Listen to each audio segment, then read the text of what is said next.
প্রণাম গুরু। আমার নাম বিলাস কাটবে। আমি নায়ার হসপিটালের মেডিকেলের ছাত্র। আমার মতে আমরা খুবই ভাগ্যবান যে মানুষ হিসাবে জন্মাতে পেরেছি।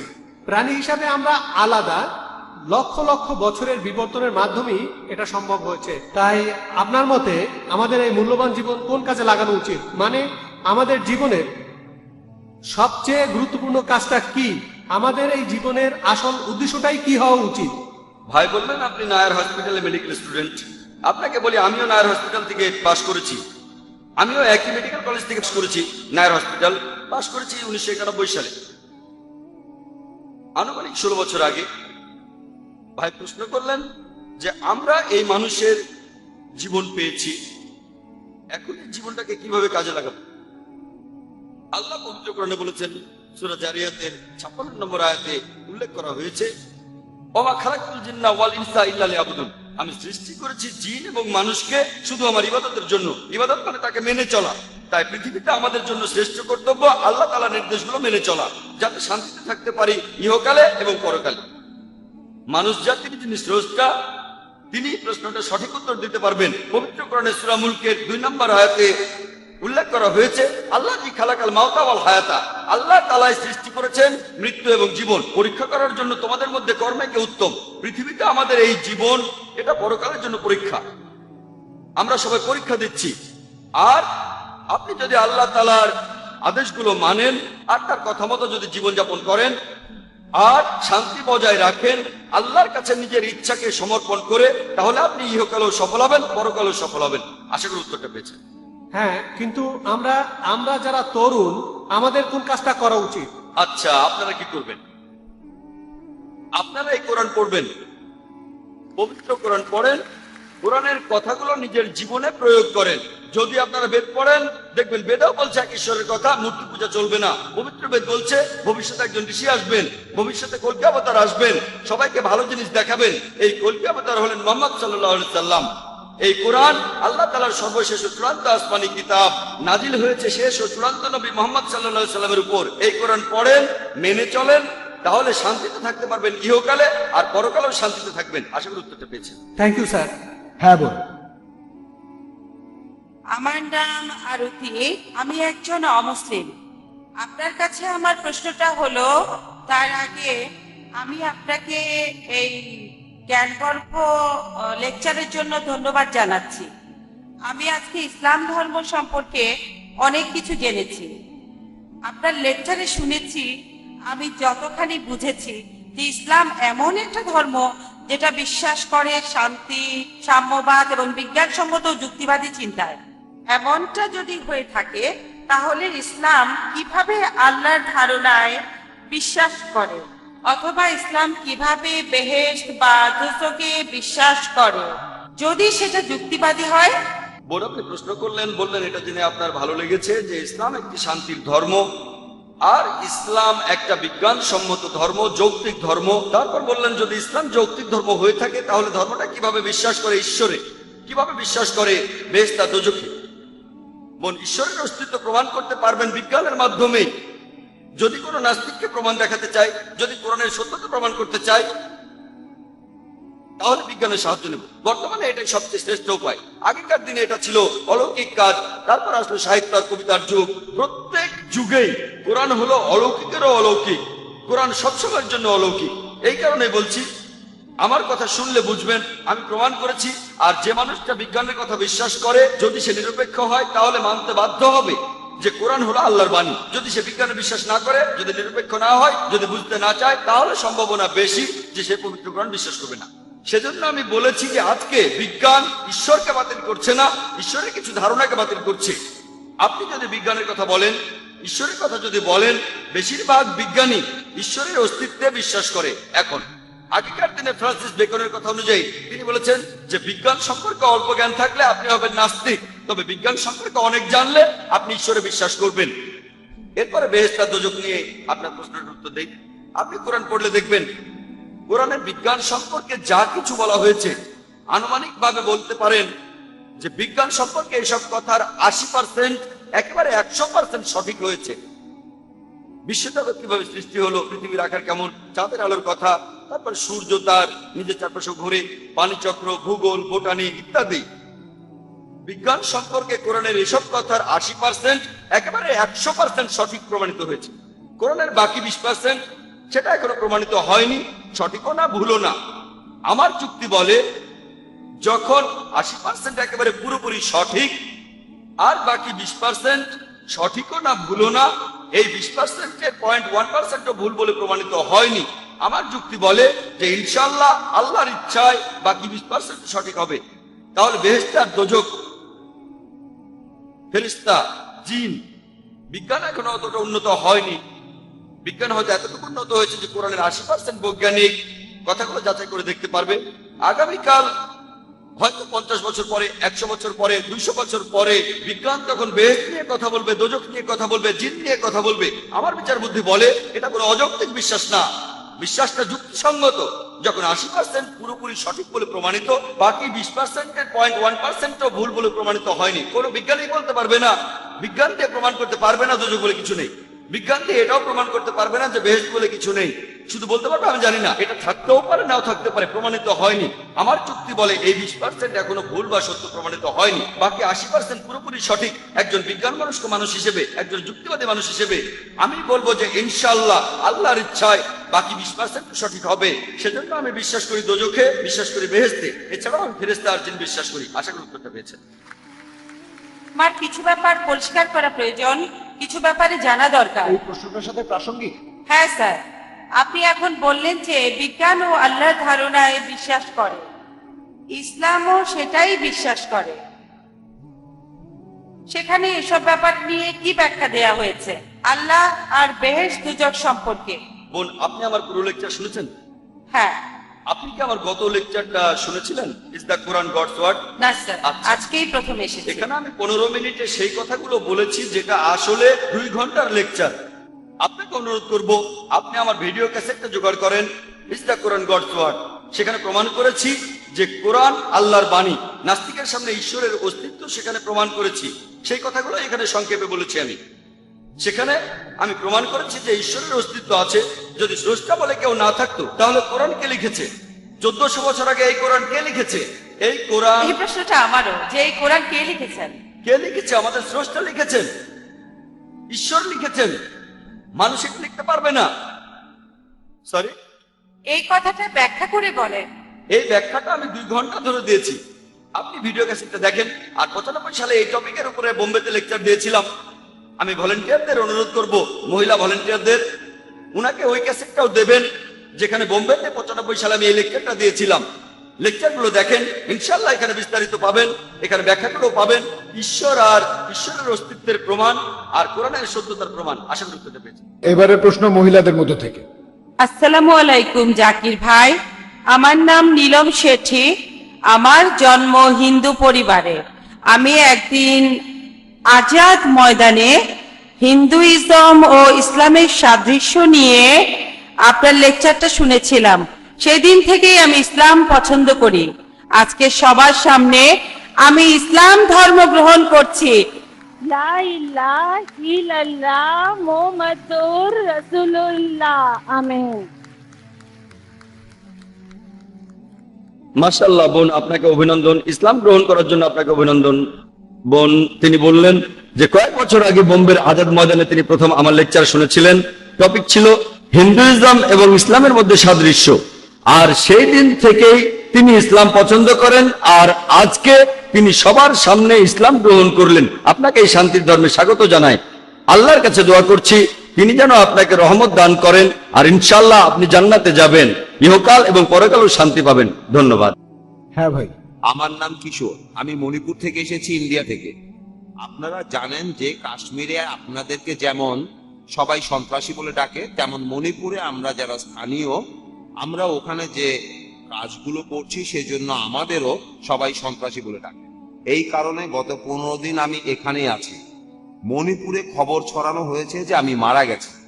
আমার মা বাবাও জানে যে আমি মারা গেছি। আসলে সেই ভয়েই আমি বম্বেতে চলে এসেছি। আর মণিপুরে এখন পর্যন্ত আমরা কেউ পিস টিভি দেখিনি। বিভিন্ন ধর্ম সম্পর্কে আমার আগ্রহ আছে, বেশ কিছুটা জানি, আমি গুরুদুয়ারাতে গেছি, চার্চে গেছি, তারপর বাইবেল পড়েছি, সব জায়গাতেই গেছি। তবে আমি এখন পর্যন্ত এটা জানি না যে মুসলিমরা কেন দাড়ি রাখে। আর ইসলাম ধর্মে কি আছে সেটা কোনো হিন্দি বইতে পাইনি, ইংরেজি বইতে পাইনি, মণিপুরেও পাইনি। তাই আমি বলবো আপনারা যদি এই বইগুলো মণিপুরে পাঠানোর ব্যবস্থা করেন তাহলে খুব ভালো হয়। আর আমি যদি এখানে হিন্দি বা ইংরেজিতে কোনো বই পাই তাহলে আমি সেটা কিনতে রাজি আছি। ভাই, আপনি প্রশ্ন করলেন যে কাশ্মীরে যেমন মুসলিমরা যুদ্ধ করছে, জিহাদ করছে, একইভাবে মণিপুরের অধিবাসীরা যুদ্ধ করছে, লড়াই করছে। আর উনি মণিপুর থেকে চলে এসেছেন, এখানে এসেছেন মণিপুরের বিভিন্ন ঝামেলার কারণে 15 দিন এখানে আছেন। তিনি ইসলাম সম্পর্কে জানতে চান, আর উনি জানতে চেয়েছেন যে মণিপুরে কেন পিস টিভি দেখা যায় না, হ্যাঁ, আর জানতে চেয়েছেন যে মুসলিমরা কেন মুখে দাঁড়িয়ে রাখে। আপনার প্রশ্ন দুটো। ভাই, কাশ্মীরের কথা আমি আগেও বলেছি যে সবাই জিহাদ করছে, কথা আমি বলবো না, সবাই কিন্তু জিহাদ করছে না। এক মিনিট, আমার কথাটাকে ভুল বুঝেছেন। আমি বলছি আপনারাই ঠিক করছেন। আপনার প্রশ্ন বুঝতে পেরেছি ভাই। আচ্ছা, আমি কখনোই বলিনি আপনি ভুল, আর আপনার প্রশ্নটাও খুব সুন্দর। তবে এটাও পরিষ্কার করি, কাশ্মীরে যেসব মানুষ যুদ্ধ করছে অনেকেই হয়তো সত্যিকারের জিহাদ করছে না, কেউ কেউ নিজেদের স্বার্থ উদ্ধারের জন্য খারাপ কাজ করছে। যারা আল্লাহ সুবহানাহু ওয়া তাআলার আদেশ নির্দেশ মেনে যুদ্ধ করছে তাদের যুদ্ধকে বলতে পারেন জিহাদ ফি সাবিলিল্লাহ। আমি ঢালাভাবে বলতে পারি না যে কাশ্মীরে সব মুসলিমই জিহাদ করছে, জিহাদ ফি সাবিলিল্লাহ। এবারে মণিপুরের বিষয়টা নিয়ে বলি। আমি জানি যে মণিপুরে এখন খুব যুদ্ধ চলছে, আর সে যুদ্ধের কারণে আপনি এখানে। হতে পারে এটা আল্লাহর ইচ্ছা, হয়তো এমনটা আল্লাহর ইচ্ছা, যুদ্ধের কারণে আপনি এখানে এসেছেন। হয়তো এই দুনিয়ায় শান্তিতে থাকার পাশাপাশি আপনি পরকালেও শান্তি পাবেন, ঠিক আছে? আপনি আমার লেকচার শুনলেন শান্তির উপর। পৃথিবীর শান্তিটা হলো সাময়িক, চিরস্থায়ী না, কিন্তু পরকালের শান্তিটা হলো চিরস্থায়ী। এবারে প্রশ্নে আসি যে আমরা দাঁড়িয়ে রাখি কেন, আর মণিপুরে পিস টিভি দেখতে পারেন না কেন? মণিপুরে পিস টিভি দেখার প্রসঙ্গে বলি, আপনি ফ্রিকোয়েন্সিটা চেক করে দেখতে পারেন। যদি ডিশ অ্যান্টেনা লাগান, হতে পারে আপনাদের ডিশ অপারেটর চ্যানেলটা আনেনি, একটা ডিশ অ্যান্টেনা কিনতে কয়েক হাজার টাকা লাগবে। অ্যান্টেনাটা এখন পূর্ব দিকে 68 ডিগ্রি ঘুরিয়ে দেন, আর প্যান অ্যাট স্যাট 10, ইনশাল্লাহ পিস টিভি দেখতে পাবেন। আপনাদের কেবল অপারেটরকে বলে দেখেন, আমরা মণিপুরে গিয়ে তাদের বাধ্য করতে পারি না, কিন্তু ডিশ অ্যান্টেনা যদি পূর্ব দিকে 68 ডিগ্রি মুখ করে থাকে আর ফ্রিকোয়েন্সিটা টিউন করেন, ইনশাল্লাহ দেখতে পাবেন। এবারে বলি মুসলিমরা কেন দাড়ি রাখে। আমি এখানে বলবো যে পোশাকে যদি আপনার উদ্দেশ্য বোঝা যায় সেটাই করেন। একটা লেকচার দিয়েছিলাম, If the label shows your intent, wear it. যেমন ধরেন যদি কোনো কনফারেন্সে যান, বিশেষজ্ঞদের দেখবেন তারা লেবেল পড়েছেন, আমি ডাক্তার, আমি ইঞ্জিনিয়ার, আমি একজন বিজ্ঞানী। এটা হলো অনুষ্ঠান ছাড়াই পরিচয়। যদি আপনি শুধু ডাক্তারদের কোনো কনফারেন্সে যান, তাদের স্পেশালিটি লেখা আছে, যেমন ডক্টর অমুক, কার্ডিওলজিস্ট, নিউরোলজিস্ট, নেফ্রোলজিস্ট। হার্টের সমস্যা হলে কার্ডিওলজিস্ট, যদি আপনার সমস্যা হয় কিডনিতে তাহলে নেফ্রোলজিস্ট, যদি ব্রেনের সমস্যা হয় নিউরোলজিস্ট। আনুষ্ঠানিক পরিচয় পবিত্র কোরআনে সূরা আনামের 54 নম্বর আয়াতে উল্লেখ করা হয়েছে। কোরআন বলছে, وَإِذَا جَاءَكَ الَّذِينَ يُؤْمِنُونَ بِآيَاتِنَا فَقُلْ سَلَامٌ عَلَيْكُمْ। যদি তাদের কাছে আসো যারা আমার আয়াতে ঈমান আনে, তাদের বলো সালাম আলাইকুম, তাদের বলো শান্তি বর্ষিত হোক। ইসলাম আমাদের বলে তোমরা বলো আসসালামু আলাইকুম, এটা শান্তির ধর্ম। কমপক্ষে প্রতিদিন প্রত্যেক মুসলিম অন্তত পক্ষে 5 বার সালাত আদায় করে।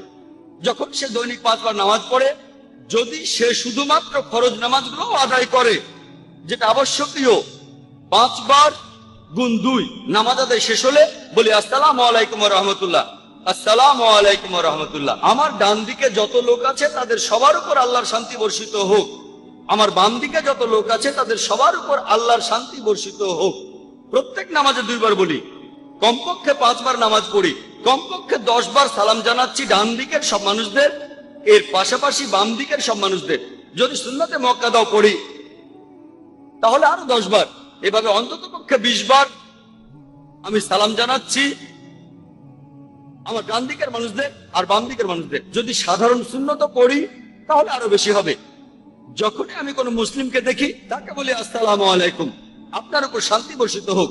পবিত্র কোরআনে ওই কথা আছে, সূরা নিসার 86 নম্বর আয়াতে উল্লেখ করা হয়েছে, বলা হয়েছে যদি কেউ তোমাকে অভিবাদন করে উত্তম অভিবাদন করে তুমি আরো ভালোভাবে অভিবাদন করো অথবা তার সমান। কেউ যদি আমাকে বলে আসসালামু আলাইকুম, আমি তখন বলবো ওয়ালাইকুম আসসালাম রহমতুল্লাহ। কেউ আমাকে বললো শান্তি বর্ষিত হোক, আমি তখন বলবো শান্তি ও রহমত বর্ষিত হোক।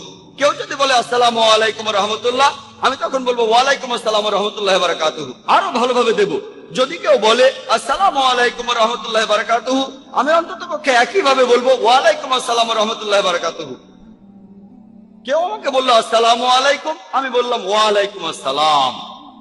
কথাগুলো একই, কিন্তু বললাম হৃদয়ের গভীর থেকে, এমনটা হলো ভালো। তাহলে আল্লাহ কোরআনে বলেছেন আরো ভালোভাবে অভিবাদন করো। এখন ধরুন ভ্রমণ করছি, মুসলিমদের সাথে দেখা হবে, এটা কিভাবে বুঝবো যে কোন লোকটা মুসলিম? স্যার, আমার নাম গিল রয়, বোম্বেতে থাকি, আমি ব্যবসা করি।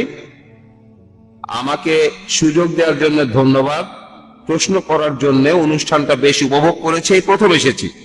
আমার প্রশ্নটা ধর্মান্তরিত হওয়া প্রসঙ্গে, ইসলামে আসা অথবা বের হয়ে যাওয়া। এখন অনেক মুসলিম দেশেই ইসলাম থেকে কেউ অন্য ধর্ম গ্রহণ করতে পারে না। কিছু দেশে জবরদস্তি করা হয় বা মৃত্যুদণ্ড দেয়া হয়। তবে ভুল হলে শুদ্ধ দেবেন, আমি ঠিক জানি না। তবে যে দেশে অমুসলিমের সংখ্যা বেশি, সেখানে অন্য ধর্ম থেকে ইসলামে আসতে বাধা দেয়া হয় না।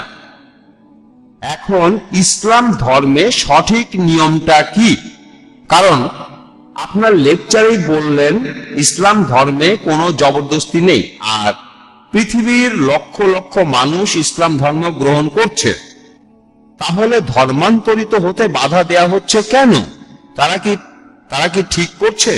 এখানে অনুমতি দিলে অসুবিধা কোথায়? কেউ যদি স্বেচ্ছায় ইসলাম ধর্ম ত্যাগ করতে চায়, তাকে বাধা দেওয়া হবে কেন? আপনি আমেরিকাকে দেখেন, সেখানে বেশিরভাগ মানুষ খ্রিস্টান, তাদের বেশিরভাগই খ্রিস্টান ধর্মের অনুসারী।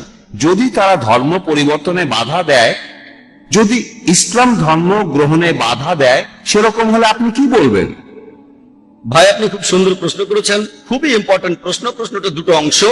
প্রথম অংশে আপনি বলেছেন যে কিছু মুসলিম সংখ্যাগরিষ্ঠ দেশে কেন ধর্ম পরিবর্তন বা প্রচার করতে দেয়া হয় না, সেখানে অন্য ধর্ম প্রচার করতে পারবেন না, ধর্মান্তর নিষিদ্ধ, সেখানে কোনো মুসলিম তার ধর্ম পরিবর্তন করতে পারে না, মূল প্রশ্ন।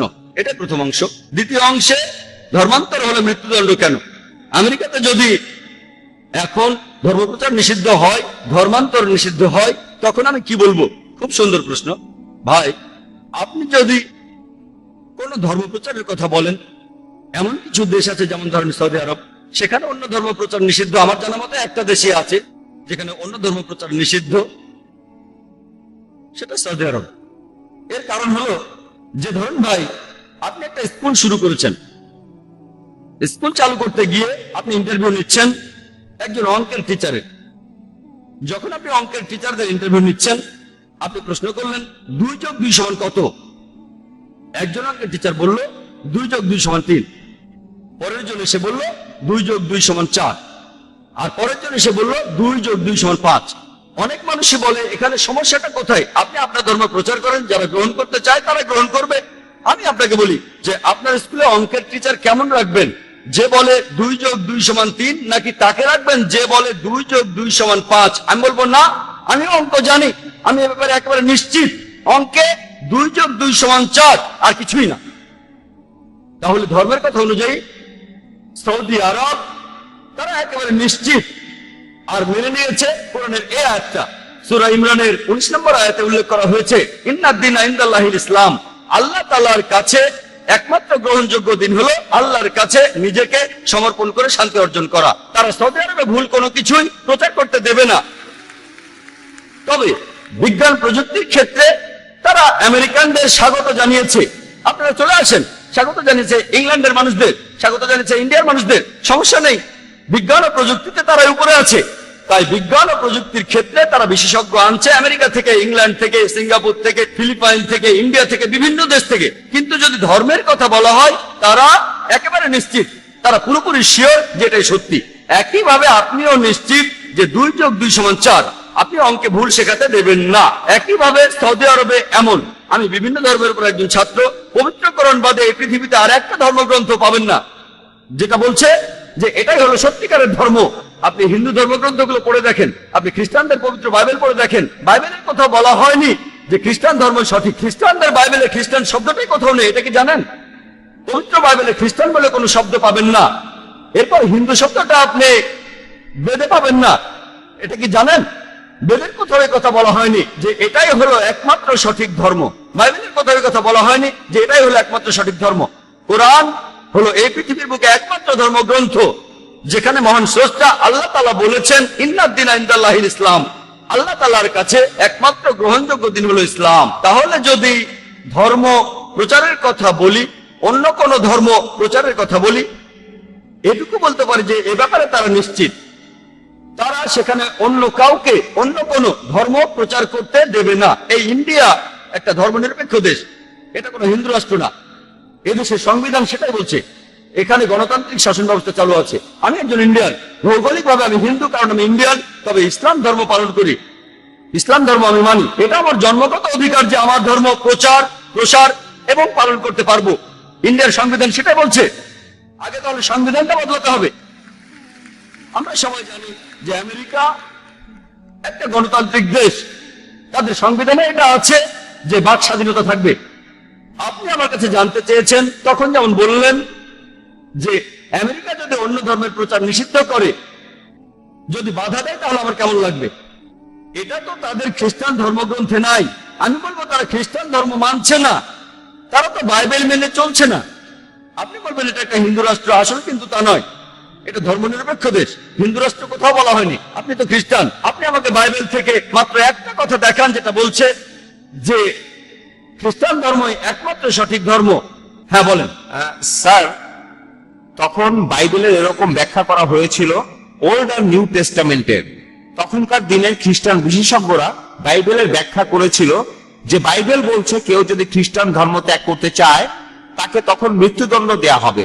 অনেক আগে স্পেনে খ্রিস্টানরা এমনটা করেছিল, সেটা প্রায় 500 বছর আগে। তবে এখন মানুষ অনেক উন্নত হয়েছে। আমি এমন কোন খ্রিস্টান সংখ্যাগুরু দেশের কথা জানি না যারা এটাতে বাধা দেয়। আমি ধর্ম প্রচারের কথা বলছি না, প্রচার করার কথা বলছি না, ব্যক্তিগত স্বাধীনতার কথা বলছি। ধরেন একজন মুসলিম কোন একটা মুসলিম দেশে যদি ধর্মত্যাগ করতে চায়। ভাই এটা তো আপনার প্রশ্নের দ্বিতীয় অংশ, এজন্যই বলছি আগে উত্তরটা শেষ করতে দেন। আপনি কি করছেন? আমি তো শুরুতেই বলেছি, আমি প্রথমেই তো আপনার প্রশ্নটা বলে নিয়েছিলাম। প্রশ্নটার দুটো অংশ আছে, প্রথম অংশের উত্তর দিয়েছি আর আপনি শুরু করলেন। যখন আপনি হাত করে তুললেন তখন আমি কি বুঝি? আপনি আমার উত্তরটা তো মনোযোগ দিচ্ছেন না। ঠিক, আমরা আপনাকে প্রশ্ন করার সুযোগ দিয়েছি, আমাকে উত্তর দেওয়ার সুযোগটা দেন। ঠিক আছে, আমি তো বলেছিলাম আপনার প্রশ্নের দুটো অংশ আছে, আর আমার উত্তর শেষ করার আগে আমি যদি কথা বলে যাই অন্য সবাই বুঝবে, আপনি বুঝবেন না। আমি তো চাই আপনিও সেটা বোঝেন। আমি তো চাই আপনি যেন শান্তি ধর্ম গ্রহণ করেন। ঠিক আছে ভাই, এবারে প্রশ্নের দ্বিতীয় অংশ আসে। যদি কেউ অন্য ধর্মে যেতে চায়, যদি কেউ ইসলাম ধর্ম ত্যাগ করতে চায়, পবিত্র কোরআনে স্পষ্ট করে সূরা বাকারা 256 নম্বর আয়াতে বলা হয়েছে লা ইকরাহা ফিদ্দিন, দিন সম্পর্কে কোনো জবরদস্তি নেই। সত্য স্পষ্ট হচ্ছে মিথ্যা থেকে। তাহলে কোনো মানুষ যদি ইসলাম থেকে অন্য কোন ধর্মে যেতে চায়, ভালো, কিয়ামতের দিন সে ক্ষতিগ্রস্তদের দলে থাকবে। আর মৃত্যুদণ্ডের কথা যদি বলেন, যদি সেই লোক ধর্মান্তরের পরে যদি তার নতুন ধর্ম প্রচার করতে থাকে আর ইসলামের বিরুদ্ধে কথা বলে, তাহলে তাকে মৃত্যুদণ্ড দেওয়া হবে। আর এই একই রকম আইন, প্রায় একই রকম আইন সব দেশেই দেখবেন, ইন্ডিয়াতেও দেখবেন। এখানে দেশের বিরুদ্ধে কথা বলতে পারবেন না। ইন্ডিয়াতে ধরেন কোন একজন লোক সে দেশের গোপন তথ্য বিক্রি করলো কোন শত্রুর কাছে, ঠিক আছে, তার তথ্যগুলো সত্যিও হতে পারে, হয়তো কোনো ব্লুপ্রিন্ট। কিছু দেশ মৃত্যুদণ্ড দেবে, অন্যরা দেবে যাবজ্জীবন কারাদণ্ড, যদিও সে সত্যি কথা বলেছে। নিজস্ব আইন প্রত্যেক দেশেরই আছে। তাহলে ইসলামে যদি কোনো মুসলিম ইসলাম ধর্ম ত্যাগ করে অন্য কোন ধর্ম গ্রহণ করে, তারপর সেটা প্রচার করে, ধর্মটা প্রচার করে, ইসলামের বিরুদ্ধে কথা বলে, যদি সেটা কোনো ইসলামিক দেশ হয়, যদি ইন্ডিয়ায় কেউ এমনটা করে, কেউ তাকে মৃত্যুদণ্ড দিতে পারবে না। যদি সে এমন দেশে থাকে যারা ইসলামিক শরিয়া মেনে চলে, এখানে সে কি করছে? বিশৃঙ্খলা সৃষ্টি করছে। সে তাহলে সেই দেশে অশান্তি সৃষ্টি করছে। এমন অবস্থা হলে মৃত্যুদণ্ড দেওয়া হবে। সব মুসলিম দেশ কিন্তু ইসলামিক শরিয়া মেনে চলে না, এ কথাটা জেনে রাখেন। হাতে কোনো কয়েকটা দেশ কেউ এই আইনগুলো মানে, কেউ ওই আইনগুলো মানে। আমি এমন দেশের কথা জানি না যারা 100% ইসলামিক শরিয়া প্রয়োগ করে, আমি জানি না, এমন দেশের কথা জানি না। তাহলে আপনার এই কথা বুঝতে হবে যে মুসলিম দেশে ইসলামিক শরিয়া প্রচলিত আছে, আর তেমন দেশে যদি এরকম কোনো ঘটনা ঘটে, যেমন ইন্ডিয়ায় কেউ যদি দেশের গোপন তথ্য বেচে দেয়, তাকে কারাদণ্ড দেওয়া হবে, কত বছরের আমি জানি না, মৃত্যুদণ্ডও হতে পারে। আমেরিকার ক্ষেত্রে একই ঘটনা। সেই একইভাবে এই মুসলিম দেশের আইন হলো এটা, সে দেশে ইসলামিক আইনে শাসন কাজ চালানো হয়। তাহলে আশা করি উত্তরটা পেয়েছেন। হ্যাঁ ভাই, পরের প্রশ্ন। গুড ইভিনিং স্যার, আমার নাম সুভাষ কামরে, আমি কেমিস্ট্রি ডিপার্টমেন্টের লেকচারার, থানা কলেজের। আপনার লেকচারের শুরুতেই আপনি বললেন যে কোরআন মানুষ জাতির জন্য শান্তির কথা বলে। আর আমার প্রশ্নটা হলো, ইসলাম যদি শান্তির কথা বলে, তাহলে পৃথিবীর বিভিন্ন দেশের তরুণ সব মুসলিমরা তারা কেন সন্ত্রাসবাদের দিকে ঝুঁকে পড়েছে? এসব করেছে জিহাদের নামে। এই জিহাদ বিষয়টা আসলে কি? ধন্যবাদ স্যার। ভাই একটা সুন্দর প্রশ্ন করেছেন যে ইসলাম আর কোরআন যদি শান্তির কথা বলে মানুষের জন্য, তাহলে বিভিন্ন দেশে কেন তরুণ মুসলিমরা আর বিভিন্ন বয়সের মুসলিমরা তারা যুদ্ধ করছে আর জিহাদের কথা বলছে? এই জিহাদ কথার অর্থ কি? এই জিহাদ শব্দটার অর্থ যদি জানতে চান, জিহাদ এসেছে আরবি শব্দ জাহাদা থেকে, যার অর্থ চেষ্টা করা, এর অর্থ সংগ্রাম করা। তাহলে জিহাদ শব্দটার অর্থ চেষ্টা আর সংগ্রাম করা। জিহাদের অর্থ পবিত্র যুদ্ধ না। পবিত্র যুদ্ধ এটার আরবি শব্দ হচ্ছে হারবুম মুকাদ্দাসা। পবিত্র কোরআনের কোন জায়গায় হারবুম মুকাদ্দাসা লেখা নেই, সহিহ হাদিসেও পাবেন না। এটা একটা ভুল অনুবাদ যেটা করেছে মিডিয়া, পশ্চিমা বিশেষজ্ঞরা। পবিত্র যুদ্ধ শব্দটা নেই। জিহাদের অর্থ পবিত্র যুদ্ধ না, জিহাদ অর্থ চেষ্টা আর সংগ্রাম করা। এরপরে ইসলামিক পরিভাষায় এর অর্থ চেষ্টা আর সংগ্রাম করা মানুষ জাতির উন্নতির জন্য। এর অর্থ চেষ্টা আর সংগ্রাম করা পৃথিবীর মানুষের শান্তির জন্য। আরেকটা অর্থ আত্মরক্ষার জন্য যুদ্ধক্ষেত্রে চেষ্টা আর সংগ্রাম করা।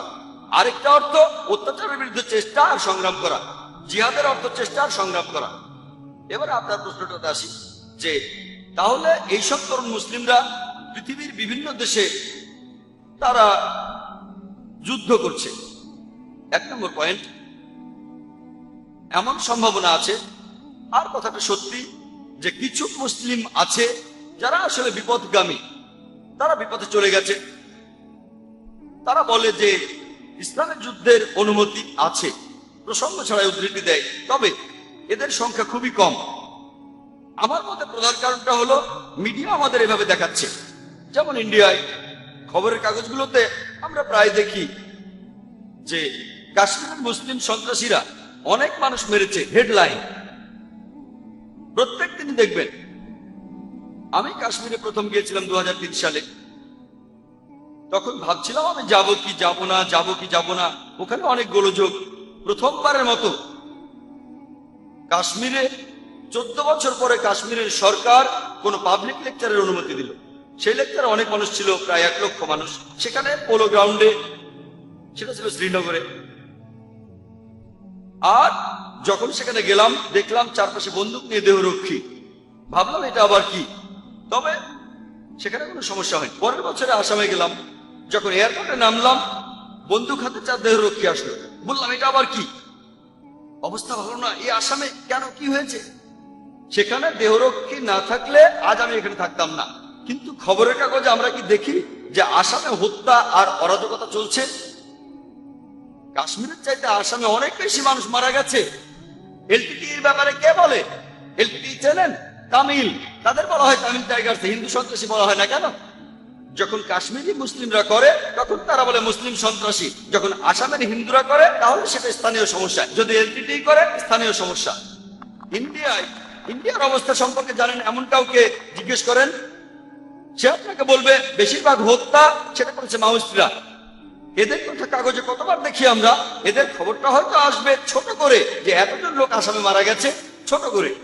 মুসলিমরা যদি করে হেডলাইন। কেন? সব জায়গাতে কিছু কুলাঙ্গার থাকে। একবার একজন আমাকে বলেছিল কাশ্মীরের ব্যাপারটা এটা আসলে আমাদের দেশের জন্য সমস্যা। আসাম কি দেশের জন্য সমস্যা না? শুধুমাত্র কাশ্মীর কি দেশের জন্য সমস্যা? 2 জায়গাতেই স্বাধীনতার যুদ্ধ চলছে আর নিরীহ কাশ্মীরিরা নাজেহাল হচ্ছে। সব জায়গায় তারা অপদস্থ হচ্ছে। যদি আফগানিস্তানে যান সেখানে আপনি কি দেখবেন? আমেরিকানরা সেখানে গেল আর তাদের বললো সন্ত্রাসী। তারপর আপনি দেখেন প্যালেস্টাইন, ইহুদিরা হিটলার তাদের বের করে দিয়েছিল, জার্মানি থেকে তাড়িয়ে দিল। প্যালেস্টাইনিরা, আরব জ্ঞাতি ভাইরা, তারা বললো আহলান ওয়া সাহলান, আমাদের ঘরে আপনাদের স্বাগতম। চিন্তা করেন, একজন লোকের ঘর নেই, মাথায় ছাদ নেই, আপনি তাকে আপনার ঘরে নিয়ে আসলেন, কয়েকদিন পরে সে আপনাকে তাড়িয়ে দিল, আপনি দরজায় দাঁড়িয়ে বলতে লাগলেন ও আমার ঘর কেড়ে নিয়েছে, আমার ঘর ফিরিয়ে দাও, তখন আপনি সন্ত্রাসী। এটা কি? দেখতেই পাচ্ছেন, এই হলো মিডিয়া, এটা মিডিয়া। তাহলে দেখবেন বসনিয়াতে কি হয়েছিল, মুসলিমদের হত্যা করা হলো। আমি আপনার সঙ্গে একমত, মুসলিমরাও সেখানে যুদ্ধ করেছিল, কিন্তু তাদের উপর অবিচার হয়েছে, মানবতা বলে কিছু নেই। প্যালেস্টাইনের ঘটনার কি উত্তর দেবেন? অথবা ধরেন ইরাক, তাদের নাকি রাসায়নিক অস্ত্র আছে। আমি সাদ্দাম হোসেনের পক্ষে বলছি না, আমি তাকে ভালো মুসলিম মনে করি না, তবে সাদ্দামের সময় ইরাকে কিছু সমস্যা ছিল, আমেরিকানরা আসার পরে সেগুলো অনেক গুণ বেড়ে গেছে। ঠিক সেই রাসায়নিক অস্ত্র কোথায় গেল? যেহেতু জর্জ বুশ বলেছে যাও আক্রমণ করো, তাই আক্রমণ। যে লোকটা সবচেয়ে বেশি মানুষের মৃত্যুর জন্য দায়ী সে হলো জর্জ বুশ। 1 নম্বর সন্ত্রাসী হলো জর্জ বুশ।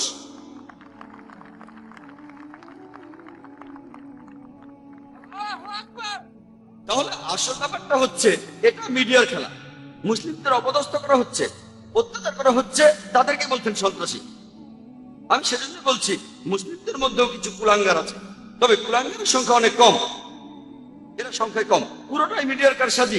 আইআরএর নাম শুনেছেন? আইরিশ রিপাবলিকান আর্মি, ইংল্যান্ডে। এটা আসলে ক্যাথলিক আর প্রটেস্ট্যান্টদের ভেতরে লড়াই। তাদের কেউ ক্যাথলিক সন্ত্রাসী বলে না, কেন? 100 বছরেরও বেশি। তবে ইংল্যান্ডের প্রধানমন্ত্রী টনি ব্লেয়ার মুসলিম সন্ত্রাসীদেরকে বেশি ভয় পাচ্ছেন। আইআরএ নিয়ে অত চিন্তা নেই, যারা এখন পর্যন্ত অনেক মানুষ মেরেছে, অনেক বোমা ফাটিয়েছে, কিন্তু এরা দরজা বন্ধ করে মিটিং করে যে কিভাবে মুসলিম সন্ত্রাসীদের থামাবো। ব্যাপারটা খুবই কমন। কোন পলিটিশিয়ান ভোটের দরকার হলেই নতুন প্রধানমন্ত্রী আসলেন, আর তখনই ঘটলো গ্লাসগো বোম্বিং। সাবিল আহমেদকে চেনেন? সাবিল আহমেদের নাম শুনেছেন? খুব ভালো, আমি নাম শুনেছি, কখনো দেখিনি। ইন্ডিয়ার পেপারে এসেছিল। এই সাবিল আহমেদ কে? সাবিল আহমেদ হলো ডক্টর জাকির নায়েকের ভক্ত, আর ব্যাঙ্গালোরে ডক্টর জাকিরের লেকচারের অর্গানাইজার ছিল। পুরো আর্টিকেলটাই সন্ত্রাসের উপর। তারপরে সাবিল আহমেদের নাম, তারপরে জাকির নায়েকের কথা। কেন? কারণ জাকির নায়েক জনপ্রিয়, আর্টিকেলের গুরুত্ব বেড়ে যাবে। তারপর সেখানে লেখা আছে যদিও ডক্টর জাকির নায়েক পুরোপুরিভাবে সন্ত্রাসের বিরুদ্ধে, এই আর্টিকেলে আমার নামটা জুড়ে দিল। আপনারা কি লাল মসজিদের ঘটনা জানেন? পাকিস্তানে সেখানে জাকির নায়েকের সিডি পাওয়া গেছে। তাহলে তো খুশি হবেন। যখন ইন্ডিয়ান প্রেস বলছে ডক্টর জাকির নায়েক সন্ত্রাসের বিরুদ্ধে, তাহলে তো খুশি হবেন যে সাবিল আহমেদের কাছে আমার সিডি আছে, লাল মসজিদে আমার সিডি আছে। আমি যদি সন্ত্রাসের বিরুদ্ধে থাকি, তাহলে এটাও ভাবেন যে হাজার হাজার মুসলিম সন্ত্রাসী কাজ করছে, তারা যেহেতু আমার ভক্ত, তারা এগুলো বাদ দেবে। কেউ অসুস্থ হলে তো ডাক্তারের কাছে যাবে, ঠিক? এটা বলতে পারবেন না শুধু অসুস্থরাই হাসপাতালে যায়, অসুস্থ হলে তো হাসপাতালে যাবেই। যদি ধরে নেন এরা সবাই সন্ত্রাসী, আমার লেকচার শোনে, ইন্ডিয়ার সরকার তো খুশি হবে। ডক্টর জাকির নায়েক সন্ত্রাসীর বিরুদ্ধে কথা বলে, তাদের খুশি হওয়া উচিত যে এই লোকগুলো আমার কথা শুনছে। আমি হয়তো সবাইকে বোঝাতে পারবো না, তবে কিছু লোককে তো বোঝাতে পারছি। কিন্তু সেই আর্টিকেলে আমার নামটা লেখে গুরুত্ব পাওয়ার জন্য। আসলে ব্যাপারটা কি, যদি ইসলামের বিরুদ্ধে লেখেন আপনার আর্টিকেলটা, তাহলে চোখে পড়ার সম্ভাবনা বেশি। এটা খুবই কমন। খুশবন্ত সিং এর একই অবস্থা। খুশবন্ত সিংকে চেনেন? এখন তার বয়স 94। তিনি আমার বিরুদ্ধে বিভিন্ন আর্টিকেল লিখেছেন। কয়েক সপ্তাহ আগে এই নভেম্বরে আমার বিরুদ্ধে লিখেছিলেন। তিনি বলেছেন, প্রথম আর্টিকেলে তিনি লিখেছেন যে আমি ডক্টর জাকির নায়েকের প্রোগ্রাম প্রতিদিন মনোযোগ দিয়ে দেখি। তিনি আমার প্রশংসা করলেন, আমার স্মরণশক্তির কথা বললেন, তারপরে তার নিজের স্টাইলে সমালোচনা করলেন। এরপর আর্টিকেলটা লিখলেন যে দিল্লিতে একটা বই মেলা হয়েছিল, সবচেয়ে বেশি বিক্রি হয়েছে ডক্টর জাকির নায়েকের বই, যেখানে অমুসলিমদের করা 20টা কমন প্রশ্নের উত্তর দেয়া আছে। ও এই লোকের স্মরণশক্তি অসাধারণ, ইত্যাদি ইত্যাদি। তবে আমি তার 4টা প্রশ্নের উত্তর দেব। তারপরে বললেন শুকরের মাংস, অ্যালকোহল, বহুবিবাহ আর পর্দা নিয়ে হিজাব। সেই আর্টিকেলটা পড়ে দেখেন, এখানে বিস্তারিত বলার মতো সময় নেই। শূকরের ব্যাপারে বলেছি এটা নির্লজ্জ প্রাণী, 70টার বেশি রোগ ছড়ায়, আর শূকর হলো যথেচ্ছ যৌনাচারের একটা প্রতীক। আমি বলেছিলাম শূকরের মাংস খেলে আপনার ব্যবহার শূকরের মতো হবে। এই শূকরের মাংস হচ্ছে যথেচ্ছ যৌনাচারের একটা প্রতীক। তিনি বললেন আমি এটা জানতাম না। তারপর বললেন যে পশ্চিমা দেশগুলোতে সবাই শূকর মাংস খায়, সেখানে তো কাউকে অসুস্থ হতে দেখি না। দেখেন, ডাক্তাররা আমাদের বলে পতিতালয়ে গেলে এইডস হতে পারে, তবে পতিতালয়ে যারা যায় তাদের সবার এইডস হয় না। পার্সেন্টেজটা খুবই কম, খুব কম মানুষেরই সেটা হয়। একইভাবে শূকরের মাংস যারা খায় তাদের সবার এই রোগগুলো হয় না। তবে এখন আমেরিকানদের অর্ধেকেরও বেশি মানুষ হাইপার টেনশনে ভুগছে। এর একটা কারণ শূকরের মাংস খাওয়া। তারপরে অ্যালকোহল নিয়ে বলেছেন, ডক্টর জাকির নাইক বলেছেন অ্যালকোহল খেয়ে এই রোগগুলো হতে পারে। তিনি বললেন যে কোরআন অ্যালকোহলের বিরুদ্ধে না, কোরআন আসলে মাতাল হওয়ার বিরুদ্ধে। এখন তিনি কোরআনের ব্যাখ্যা করছেন। এই হলো মিডিয়া। তিনি লিখলেন আমার বয়স এখন 94 বছর, আমার জীবনে প্রত্যেক দিনই আমি মদ খেয়েছি, আমি কখনোই মাতাল হইনি, কখনো অসুস্থও হইনি, আর আমি কখনোই কোনো মানুষকে আহত করিনি। এখন ওনার এই কথাগুলো, 94 বছর বয়স, জীবনে কখনো মাতাল হননি। আমি এমন অনেকের কথা জানি যারা আমাকে বলেছে যে মদ খেয়ে অনেকবারই আমরা মাতাল হয়েছি, জীবনে কখনো অসুস্থ হননি। হয়তো ভুলে গেছেন 94 বছর বয়স, কখনো কাউকে আহত করেননি, আহত করেছেন আমাকে। তাহলে বুঝতে পারছেন, আপনি যদি ইসলামের বিরুদ্ধে আর্টিকেল লেখেন, বিখ্যাত কারো বিরুদ্ধে লেখেন, আর্টিকেলটা গুরুত্ব পাবে, লোকজন খবরটা পড়বে। একইভাবে এটাও দেখেন, পৃথিবী জুড়ে মুসলিমদের ইমেজ হলো তারা সন্ত্রাসী। কেউ কেউ হয়তো স্বাধীনতা যুদ্ধ করছে। চিন্তা করেন, যদি আপনাকে বলি ব্রিটিশ সরকার বলেছে ভগৎ সিং সন্ত্রাসী, ভগৎ সিং কি সন্ত্রাসী? সন্ত্রাসী নাকি সন্ত্রাসী না? ইয়েস স্যার, ভগৎ সিং কি সন্ত্রাসী ছিলেন? কাজটা সন্ত্রাসীর মতো ছিল। কিন্তু আপনার মতে কি সন্ত্রাসী? না। আমার মতেও তিনি সন্ত্রাসী ছিলেন না। যেহেতু ব্রিটিশ সরকার বলেছে ভগৎ সিং একজন সন্ত্রাসী, তার মানে এই না যে সে কথাটা আমাদের মেনে নিতে হবে। আমাদেরকে বুঝতে হবে যে এটা আসলে মিডিয়ার একটা কারসাজি। সেজন্য আজকের লেকচারের টপিকটা সেরকম ছিল, যেন শান্তিতে থাকতে পারি। আশা করি উত্তরটা পেয়েছি। ধন্যবাদ স্যার। প্রশ্ন করবেন? হ্যাঁ, আমি ছিলাম সন্ধ্যা, এখন আমি জারা বিলাল খান। আমি ইসলাম গ্রহণ করেছি। আপনি আপনার লেকচারে বললেন যে ইসলাম মূর্তি বা মূর্তি পূজায় বিশ্বাস করে না, তবে কেরালায় এমন একটা জায়গা আছে যেখানে একটা মূর্তি দেখা যায় যেটা পাথর থেকে উঠে এসেছে আর এটা বাড়ছে। এটা তাহলে এরকম কেন? বোন, আপনি প্রশ্ন করলেন যে ইসলামে মূর্তি পূজা নেই, কিন্তু তিনি জানেন যে কেরালার কোনো একটা জায়গায়, সেখানে কোনো একটা পাহাড়ের ভেতর থেকে একটা মূর্তি বের হয়ে আসছে আর সেটা বাড়ছে। কিভাবে সেটা বাড়ছে আপনার প্রশ্ন। তার মানে এই মূর্তিটার ভেতর কিছু আছে। বোন, আপনি কি জানেন যে পাহাড়ও বড় হয়? এটা কি জানেন? হ্যাঁ, যদি এটা জানেন তাহলে মূর্তিও তো বেড়ে উঠতে পারে। তার মানে এই না, এমন না যে সেই মূর্তির ভেতর জীবন আছে। না, মূর্তিটা পাথরের ভেতর থেকেই এসেছে। ওখানে আগে কোনো মূর্তি ছিল না, পাথরের মধ্যে থেকে মূর্তিটা বের হয়েছে। আমি তো সেটাই বলছি, মূর্তিটা পাথরের মধ্য থেকে বের হচ্ছে। পাহাড় পর্বত আকারে বড় হয়, কিভাবে এগুলো বাড়ে সেটা আমরা জিওলজিতে পড়েছি যে পাহাড় পর্বত বাড়ে। এমন অনেক উদাহরণ আছে। যেমন ধরেন, এই কয়েক বছর আগে শোনা গেল যে গণেশের মূর্তি দুধ খাচ্ছে। এটা একটা সহজ বৈজ্ঞানিক ব্যাপার, অসমোসিস। এটা খুবই সহজ একটা বৈজ্ঞানিক ব্যাপার। আপনি যদি দুধ ভর্তি জগে একটা চারা গাছ রাখেন, সেই গাছ দুধ শুষে নেবে। এটা অসমোসিস। তার মানে এই না যে সেই মূর্তি দুধ খাচ্ছে।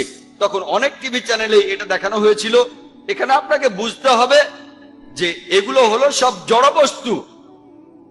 বেদে পরিষ্কার করে বলা আছে, যজুর্বেদে আছে 32 অধ্যায় 3 অনুচ্ছেদে, নাতাস্তি প্রতিমা আস্তি, মহান স্রষ্টার কোনো প্রতিমা নেই, তার কোনো ছবি নেই, তার কোনো মূর্তি নেই, তার কোনো ভাস্কর্য নেই, কোনো ফটোগ্রাফ নেই। আশা করি উত্তরটা পেয়েছেন। কিন্তু একটা কথা, পাথরটা এমন আকার পাচ্ছে কিভাবে? পাথরটার আকার তাহলে একটা মূর্তির মতো হচ্ছে কেন? বোন, আজকের কথা যদি বলেন তাহলে মানুষও কোনো কোনো আকার দিতে পারে, যন্ত্রপাতি দিয়ে প্রাকৃতিক ভাবে কোনো আকার তৈরি হতে পারে। এটা খুবই স্বাভাবিক। এমন অনেক কথা শোনা যায় যে একটা গাছ আছে, দেখলেন লেখা আছে ওম, অথবা কোনো গাছে লেখা লা ইলাহা ইল্লাল্লাহ। এই সমস্ত ব্যাপার আসলে একেবারে গুরুত্বহীন। আমরা এখানে কথা বলছি সত্য নিয়ে। বোন, অনেক পাহাড় আছে দেখতে মানুষের মুখের মতো, এমনটা দেখেছেন আপনি? এটা প্রকৃতির খেলা। পাথরের আকার থাকলে সেটা অলৌকিক হয়ে যায় না। আমরা মেনে চলবো বেদের কথা, কোরআনের কথা, বাইবেলের কথা, যেটা বলছে মহান সৃষ্টিকর্তার প্রতিমূর্তি নেই। পাথর তো একটা মানুষের মতো হতে পারে, কোন ছবির মতো হতে পারে, একটা মূর্তির মতো হতে পারে, তার মানে এই না যে সেটা ঈশ্বর। ধন্যবাদ, ঠিক আছে। আর এইসব পাথর দেখবেন বিভিন্ন ছবি আর মূর্তি, এগুলো পড়ে গেলে ভেঙে যায়। যখন সে নিজেকেই সাহায্য করতে পারে না, তখন আমাদের কিভাবে সাহায্য করবে? আশা করি উত্তরটা পেয়েছেন। ধন্যবাদ, ঠিক আছে।